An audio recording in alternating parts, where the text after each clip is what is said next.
So I was involved in setting up the School of Paediatrics mentoring scheme, and for that we had a core team involving the head of school, a consultant and a few trainees. And I think it was really useful to have a group of colleagues to share the workload.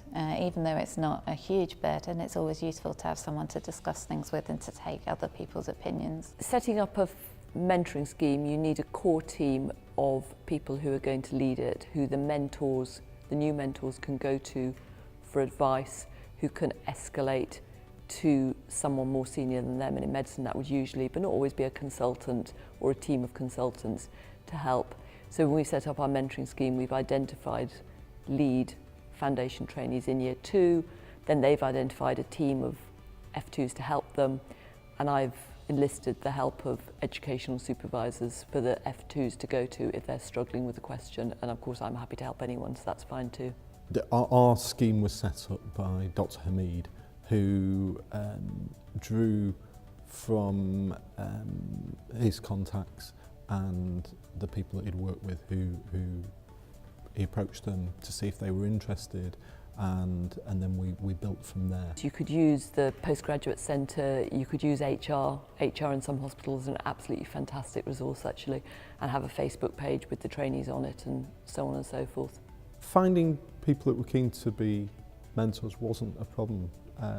People were very keen to help out and join the scheme. It's really important to have some admin support, so I think I probably used HR very informally because I got everyone's names and emails and things like that from them. Our scheme was aimed at supporting foundation doctors. Their first experience of psychiatry in a very different area of medicine that they'd perhaps not experienced before. And we really felt it was important to provide extra support to guide them through the early days and experiences in this environment. So in reality there's a continuum of mentoring schemes that you can put in place for your trainees, whether it's a near-peer buddy scheme that the foundation schools are using, or whether it's more of a developmental mentoring programme that we see more often with our senior trainees. But the key thing is that the scheme you need to implement is the one that the trainees are asking for and the one that will benefit them the most, and that's the one they'll engage with. It's really important to, I think, tailor the scheme to what the mentee needs. We offered our scheme to all foundation doctors coming into psychiatry, and consistently it was about 1 in 3 that took up the offer of a mentor. And even from those, the interaction varied from just a couple of contacts through to, quite regular, perhaps weekly contacts, depending on what that particular mentee needed. We set up a scheme for foundation trainees for the F2s mentoring the F1. So this is like when I was a junior doctor, you had senior house officers and house officers, and you worked in a team and you worked in a pair and you got the job done. And medical education doesn't quite work like that anymore, and teams aren't quite the same.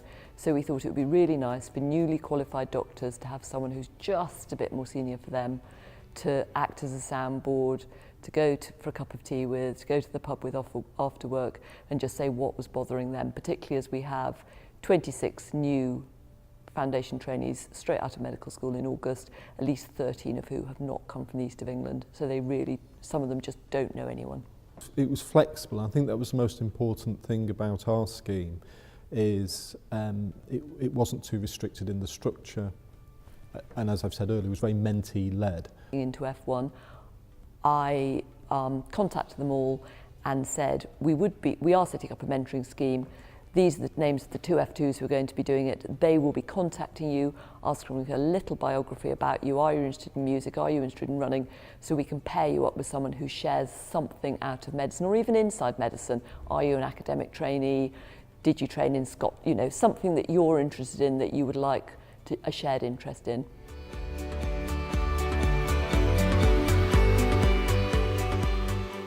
We promoted our scheme both through the more traditional methods using the School of Paediatrics email mailing list, but also through social media platforms hosted by the School of Paediatrics, such as Facebook and Twitter.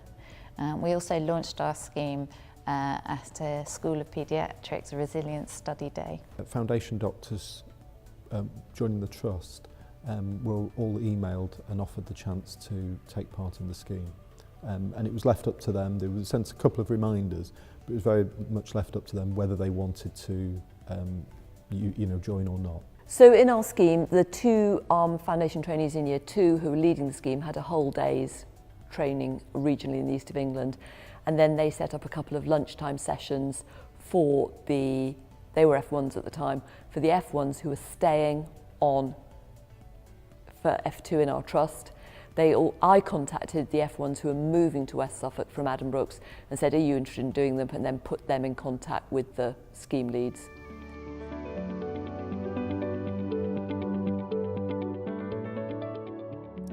The advice I'd give to anybody thinking of setting up a mentoring scheme is really to gather the team, people who are keen to do this, and I think some training is important.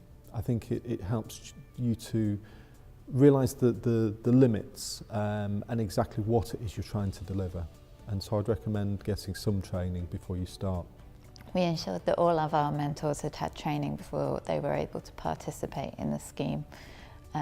Initially this was mainly provided through a college-run training scheme, but we're looking to bring that in-house in future through collaboration with the East of England mentoring team.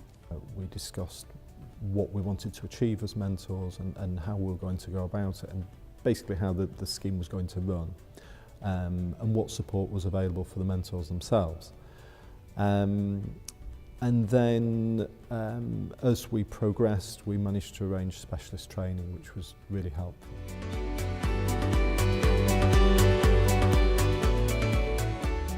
I think it's really important to ensure that any scheme that's set up is sustainable, because it would be such a shame if all the effort that was put into starting the scheme went to waste. And therefore I think it's important to think from quite early on about how you're going to keep the scheme running. So when we were trying to set up the scheme, the mentoring fellows hadn't been appointed, and there was a good teaching day on being a mentor but not on setting up a scheme. So we sorted it out as best we could, but we didn't actually have any advice whatsoever on how to actually set up the scheme, whether to have a Facebook page, how just best to set it up. And that would have been really invaluable. For our scheme, we set up a central email address, which has been really useful. It means that all of the mentoring team can access any correspondence. It also means that when the time comes to hand on the baton to our successors, it'll make the transition process much smoother.